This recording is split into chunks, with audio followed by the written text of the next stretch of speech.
ദൈവനാമം മോഹത്തപ്പെടുമാറാകട്ടെ.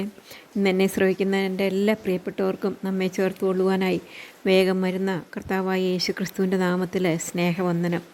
കഴിഞ്ഞ ദിവസം നാം വിതയ്ക്കുക കൊയ്യുക എന്നുള്ള സബ്ജക്റ്റിനെ കുറിച്ചാണല്ലോ ചിന്തിച്ചുകൊണ്ടിരുന്നത്. നമുക്ക് ആ വാക്യം ഒന്നും കൂടെ വായിക്കാം. ഗലാത്യ ലേഖനം 6-ാം അധ്യായത്തിൻ്റെ 7-ാം വാക്യം. വഞ്ചനപ്പെടാതിരിപ്പിൻ, ദൈവത്തെ പരിഹസിച്ചുകൂടാ. മനുഷ്യൻ വിതയ്ക്കുന്നത് തന്നെ കൊയ്യും. ജഡത്തിൽ വിതയ്ക്കുന്നവൻ ജഡത്തിൽ നിന്ന് നാശം കൊയ്യും. ആത്മാവിൽ വിതയ്ക്കുന്നവൻ ആത്മാവിൽ നിന്ന് നിത്യജീവനെ കൊയ്യും. വിതയ്ക്കുന്നവൻ അറിയേണ്ട 4 പ്രധാനപ്പെട്ട സത്യങ്ങളെക്കുറിച്ച് നമ്മൾ കഴിഞ്ഞ ദിവസം ചിന്തിച്ചു. ഇന്ന് നമുക്കതിൻ്റെ ഒന്നാമത്തേതായിട്ടുള്ള പോയിൻറ്റിനെ കുറിച്ച് നമുക്ക് ചിന്തിക്കാം. ഒന്നാമത്തെ പോയിൻ്റ്, നാം വിതയ്ക്കുന്നത് കൊയ്യുവാൻ വേണ്ടിയാണ്. നമ്മളിന്ന് വായിച്ച വാക്യത്തിൽ അത് കാണുവാനായിട്ട് സാധിക്കും. വിതയ്ക്കുന്നത് കൊയ്യുവാൻ വേണ്ടിയാണ്. നമ്മൾക്കെല്ലാവർക്കും വിതയ്ക്കുവാനുള്ള സ്ഥലം ഈ ലോകമാണ്. ഈ ഭാഗത്തിൽ നമുക്ക് മനസ്സിലാക്കുവാനായിട്ട് സാധിക്കും, 2 തരത്തിലുള്ള വിത്തുണ്ട്. ജഡത്തിൽ വിതയ്ക്കുന്നവനും ആത്മാവിൽ വിതയ്ക്കുന്നവനും എന്ന് പറഞ്ഞാൽ ജഡത്തിൻ്റെ വിത്തും ആത്മാവിൻ്റെ വിത്തും ആണ് നമുക്ക് മനസ്സിലാക്കുവാനായിട്ട് സാധിക്കും. അപ്പോൾ ജഡത്തിൻ്റെ വിത്തെന്ന് പറയുന്നുണ്ട്, ആത്മാവിൻ്റെ വിത്തും ഉണ്ട്.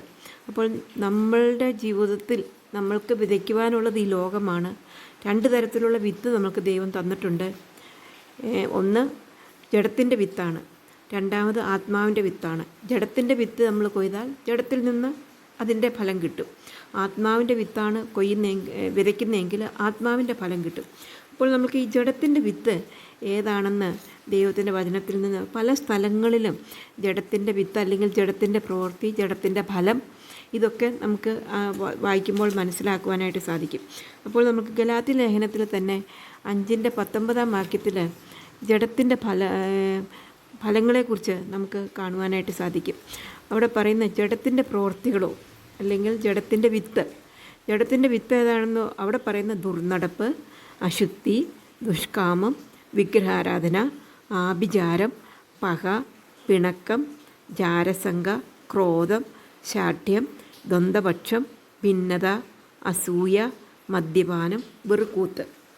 ഗലാത്യ ലേഖനത്തിൽ അങ്ങനെ പറയുന്നു. ഇത് തന്നെ പല സ്ഥലങ്ങളിലും കർത്താവ് ഈ ലോകത്തിലായിരുന്നപ്പോൾ സംസാരിച്ചപ്പോഴും പറഞ്ഞതായിട്ട് നമുക്ക് കാണാനായിട്ട് സാധിക്കും. മത്തായി എഴുതിയ സുവിശേഷം 15-ാം അധ്യായത്തിൻ്റെ 18 മുതലുള്ള വാക്യത്തിൽ അവിടെ പറയുന്നുണ്ട്. 19-ാം വാക്യത്തിൽ എങ്ങനെയെന്ന് ദുർചിന്ത, കുലപാതകം, വ്യഭിചാരം, പരസംഗം, മോഷണം, കള്ളസാക്ഷ്യം, ദൂഷണം എന്നിവ ഹൃദയത്തിൽ നിന്ന് പുറപ്പെടുന്നു. ഇതാണ് മനുഷ്യനെ അശുദ്ധമാക്കുന്നതെന്ന് കർത്താവ് പറഞ്ഞതായിട്ട് നമുക്ക് കാണാനായിട്ട് സാധിക്കും. അതുപോലെ 1 പത്രോസ് 2-ന്റെ 1-ാം വാക്യത്തിലും ഇത് തന്നെ നമുക്ക് കാണാനായിട്ട് സാധിക്കും. 1 പത്രോസ് 2-ന്റെ 1-ാം വാക്യത്തിൽ സകല ദുഷ്ടത, എല്ലാ ചതുവും, വ്യാജഭാവവും, അസൂയയും, എല്ലാ നുണയും നീക്കിക്കളഞ്ഞു. ഇതെല്ലാം നമുക്ക് മനസ്സിലാക്കുവാനായിട്ട് സാധിക്കുന്നത് ഇതൊക്കെ ജഡത്തിൻ്റെ വിത്തുകളാണ്. അതുപോലെ എഫെസ്യ ലേഖനത്തിൽ 5-ാം അധ്യായത്തിൻ്റെ 4-5 വാക്യത്തിൽ അത് തന്നെ നമുക്ക് കാണാനായിട്ട് സാധിക്കും. അവിടെ പറയുന്നത് ചീത്തത്തരം, പൊട്ടച്ചൽ, കളിവാക്ക്, അതുപോലെ തന്നെ ദുർനടപ്പുകാരൻ, അശുദ്ധൻ, വിഗ്രഹാരാധന, ദ്രവ്യാഗ്രഹി എന്ന് ഇങ്ങനെ ദൈവത്തിൻ്റെ വചനത്തിൽ അനേക സന്ദർഭങ്ങളിൽ ഇങ്ങനെയുള്ള ദുർനടപ്പും അത്യാഗ്രഹവും അശുദ്ധി ഇതൊക്കെ ഇങ്ങനെ കണ്ടിന്യൂസ് ആയിട്ട് പറയുന്നുണ്ട്. ഇതൊക്കെയാണ് ജഡത്തിൻ്റെ വിത്തുകൾ. അപ്പോൾ ജഡത്തിൻ്റെ വിത്താണ് നാം കൊയ്യുന്നതെങ്കിൽ ഗലാത്യ ലേഖനത്തിൽ പറയുന്ന പോലെ ജഡത്തിൻ്റെ വിത്ത് കൊയ്യുമ്പോൾ ജഡത്തിൻ്റെ വിത്ത് കൊയ്തിട്ട് നമുക്ക് ആത്മാവിൻ്റെ ഫലം കൊയ്യുവാനായിട്ട് സാധിക്കത്തില്ല. ആത്മാവിൻ്റെ വിത്ത് വിതച്ചിട്ട് ജഡത്തിൻ്റെ വിത്തും വിതയ്ക്കാനായിട്ട് സാധിക്കുന്നില്ല. ഇവിടെ പറയുന്നത് ജഡത്തിൽ വിതയ്ക്കുന്നവൻ ജഡത്തിൽ നിന്ന് നാശം കൊയ്യും, ആത്മാവിൽ വിതയ്ക്കുന്നവൻ ആത്മാവിൽ നിന്ന് നിത്യജീവനെ കൊയ്യും. അപ്പോൾ നാം ദിവസം പ്രതിയുള്ള ജീവിതത്തിൽ നമ്മൾ ജഡത്തിൻ്റെ വിത്തുകളാണോ വിതയ്ക്കുന്നത് എന്നുള്ളത് നമ്മുടെ ജീവിതത്തിൽ ഓരോ ദിവസവും നാം ശ്രദ്ധിക്കേണ്ടത് ആണ്. നാം വിതയ്ക്കുന്നത് കൊയ്യുവാൻ വേണ്ടിയാണ്. ഒന്നാമത്തെ പോയിൻ്റ് നാം കണ്ടു. അപ്പോൾ നമ്മൾക്ക് ഈ ജഡത്തിൻ്റെ വിത്ത് വിതച്ച പലരെക്കുറിച്ചും ദൈവത്തിൻ്റെ വചനത്തിൽ പറയുന്നുണ്ട്. അപ്പോൾ ആ ജഡത്തിൻ്റെ വിത്ത് വിതച്ചതുകൊണ്ടുള്ള ഫലം എന്താണെന്നും കൂടെ നമ്മൾക്ക് നോക്കാം. ഒന്നാമതായിട്ട് നമുക്ക് അനുസരണക്കേട് അനുസരണക്കേട് വിതച്ചത് മുഖാന്തരമായിട്ടുണ്ടായ ഫലത്തെക്കുറിച്ച് നമുക്കൊന്ന് ചിന്തിക്കാം. നമുക്ക് ആദാമും ഹവ്വയ്ക്കും കർത്താവ് വേണ്ടിയതെല്ലാം ഒരുക്കി വെച്ചുകൊണ്ടാണ് അവരെ മനോഹരമായ ഏദോം തോട്ടത്തിൽ താമസിപ്പിച്ചത്. നമ്മൾക്കറിയാം 6 ദിവസം കൊണ്ട് ദൈവം ആദാമിനും ഹവ്വയ്ക്കും വേണ്ടതായിട്ടുള്ളത് സകലതും ഉണ്ടാക്കി. അതിനുശേഷമാണ് ആദാമിനെ ഉണ്ടാക്കിയത്. ആദാമിനെ ഉണ്ടാക്കിയതിന് ശേഷം ആദാം വളരെ കഴിവും ബുദ്ധിയും ജ്ഞാനിയുമുള്ള ഒരു മനുഷ്യനായിരുന്നു. മാത്രമല്ല പാപരഹിതനുമായിരുന്നു. അപ്പോൾ അങ്ങനെ ഒരവസ്ഥയിലാണ് ദൈവത്തിൻ്റെ സാദൃശ്യത്തിലും ദൈവത്തിൻ്റെ സാദൃശ്യത്തിൽ ദൈവത്തെ പോലെയാണ്, അല്ലെങ്കിൽ ദൈവ സാദൃശ്യത്തിലും ആണ് മനുഷ്യനെ സൃഷ്ടിച്ചിട്ട് അവൻ്റെ മൂക്കിൽ ജീവശ്വാസം ഊതി അങ്ങനെ അവൻ വളരെ ദൈവത്തിൻ്റെ സ്വരൂപത്തിലും സാദൃശ്യത്തിലും സൃഷ്ടിക്കപ്പെട്ട ഒരു മനുഷ്യനായിരുന്നു എന്ന് കാണാനായിട്ട് സാധിക്കും. അതിനുശേഷം മനുഷ്യന് തുണിയില്ലെന്ന് മനസ്സിലാക്കി മനുഷ്യൻ്റെ വാരിയലിൽ നിന്ന് തന്നെ മനുഷ്യന് വേണ്ടി തക്ക തുണിയെയും ദൈവം കൊടുക്കുന്നതായിട്ട് കാണുവാനായിട്ട് സാധിക്കും. മനുഷ്യനും ഭാര്യയ്ക്കും വേണ്ടിയതെല്ലാം ദൈവം മനുഷ്യന് കൊടുത്തു. എന്നാൽ മനുഷ്യനെ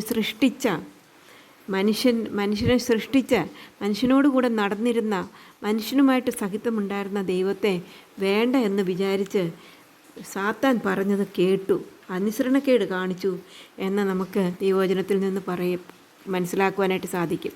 ദൈവം ഒരു കാര്യം മാത്രമാണ് അവനോട് പറഞ്ഞിരുന്നത്. അത് പറഞ്ഞിട്ടുണ്ടായിരുന്നു. അവനോട് പറഞ്ഞത്, ദൈവം മനുഷ്യനോട് കൽപ്പിച്ചെന്നാൽ തോട്ടത്തിലെ സകല വൃക്ഷങ്ങളുടെയും ഫലം നിനക്ക് ഇഷ്ടം പോലെ തിന്നാം, എന്നാൽ നന്മതിന്മകളെക്കുറിച്ചുള്ള അറിവിൻ്റെ വൃക്ഷത്തിൻ്റെ ഫലം തിന്നരുത്, തിന്നുന്ന നാളിൽ നീ മരിക്കും. അങ്ങനെ ഡയറക്റ്റ് ഒരു കമാൻഡ്മെൻറ്റ് മനുഷ്യന് കൊടുത്തതാണ്. എന്നാൽ മനുഷ്യന് അനുസരണക്കേട് കാണിച്ചത് മുഖാന്തരമായിട്ട് അനുസരണക്കേട് കാണിച്ച് സാത്താൻ പറഞ്ഞത് കേട്ട് ആ ഫലം തിന്നുന്നതായിട്ട് നമുക്ക് ഉൽപ്പത്തി പുസ്തകം 3-ാം അധ്യായത്തിൽ വായിക്കാനായിട്ട് സാധിക്കും. അങ്ങനെ അവൻ തിന്നത് മുഖാന്തരമായിട്ട് എന്ത് സംഭവിച്ചു എന്നുള്ളതാണ് നമുക്ക് 16 മുതലുള്ള വാക്യത്തിൽ മനസ്സിലാക്കുവാനായിട്ട് സാധിക്കുന്നത്. സ്ത്രീയോട് കൽപ്പിച്ച്, ഞാൻ നിനക്ക് കഷ്ടവും ഗർഭധാരണവും ഏറ്റവും വർദ്ധിപ്പിക്കും, നീ വേദനയോടെ മക്കളെ പ്രസവിക്കും, നിൻ്റെ ആഗ്രഹം നിൻ്റെ ഭർത്താവിനോടാകും, അവൻ നിന്നെ ഭരിക്കും. മനുഷ്യനോട് കൽപ്പിച്ചു, നീ നിൻ്റെ ഭാര്യയുടെ വാക്ക് അനുസരിക്കുകയും തിന്നരുതെന്ന് ഞാൻ കൽപ്പിച്ച വൃക്ഷഫലം തിന്നുകയും ചെയ്തുകൊണ്ട് നിൻ്റെ നിമിത്തം ഭൂമി ശപിക്കപ്പെട്ടിരിക്കുന്നു. നിൻ്റെ ആയുഷ്കാലമൊക്കെയും നീ കഷ്ടതയോടെ അതിൽ നിന്ന് അഹോവൃത്തി കഴിക്കും. മുള്ളും പറക്കാരിയും നിനക്ക് അതിൽ നിന്ന് മുളയ്ക്കും. വയലിലെ സസ്യം നിനക്ക് ആഹാരമാകും. നിലത്തു നിന്ന് നിന്നെ എടുത്തിരിക്കുന്നു, അതിൽ തിരികെ ചേരുവോളം മുഖത്തെ വിയർപ്പോടെ നീ ഉപജീവനം കഴിക്കും. നീ പൊടിയാകുന്നു, പൊടിയിൽ തിരികെ ചേരും. അവർ അനുസരണക്കേട് വിതച്ചത് മുഖാന്തരമായിട്ട് നാശം കൊയ്യുന്നതായിട്ട് നമുക്ക് മനസ്സിലാക്കുവാനായിട്ട് സാധിക്കും. അതുകൊണ്ട് പ്രിയ സഹോദരിമാരെ, നമ്മുടെ ജീവിതത്തിൽ നാം ഈ ജഡത്തിൻ്റെ വിത്തുകൾ ഏതൊക്കെയാണെന്ന് മനസ്സിലാക്കുകയും നമ്മുടെ ജീവിതത്തിൽ ഓരോ ദിവസവും ജഡത്തിൻ്റെ വിത്ത് വിതച്ചാൽ അത് നാശമാണെന്ന് മനസ്സിലാക്കിക്കൊണ്ട് ജഡത്തിൻ്റെ വിത്ത് വിതയ്ക്കാതെ ആത്മാവിൻ്റെ വിത്തുകൾ ഓരോ ദിവസവും വിതയ്ക്കുവാനായിട്ട് അങ്ങനെ നാം വിധിച്ചാൽ ജഡത്തിൻ്റെ വിത്ത് വിതയ്ക്കുന്നവൻ നാശം കൊയ്യും, ആത്മാവിൻ്റെ വിത്ത് വിതയ്ക്കുന്നവരോ നിത്യജീവനെ കൊയ്യുമെന്ന് മനസ്സിലാക്കിക്കൊണ്ട് ഈ ലോകത്തിൽ ജീവിപ്പാൻ കർത്താവ് നമ്മളെ സഹായിക്കട്ടെ. അവൻ്റെ വലിയ നാമം മഹത്വപ്പെടുമാറാകട്ടെ.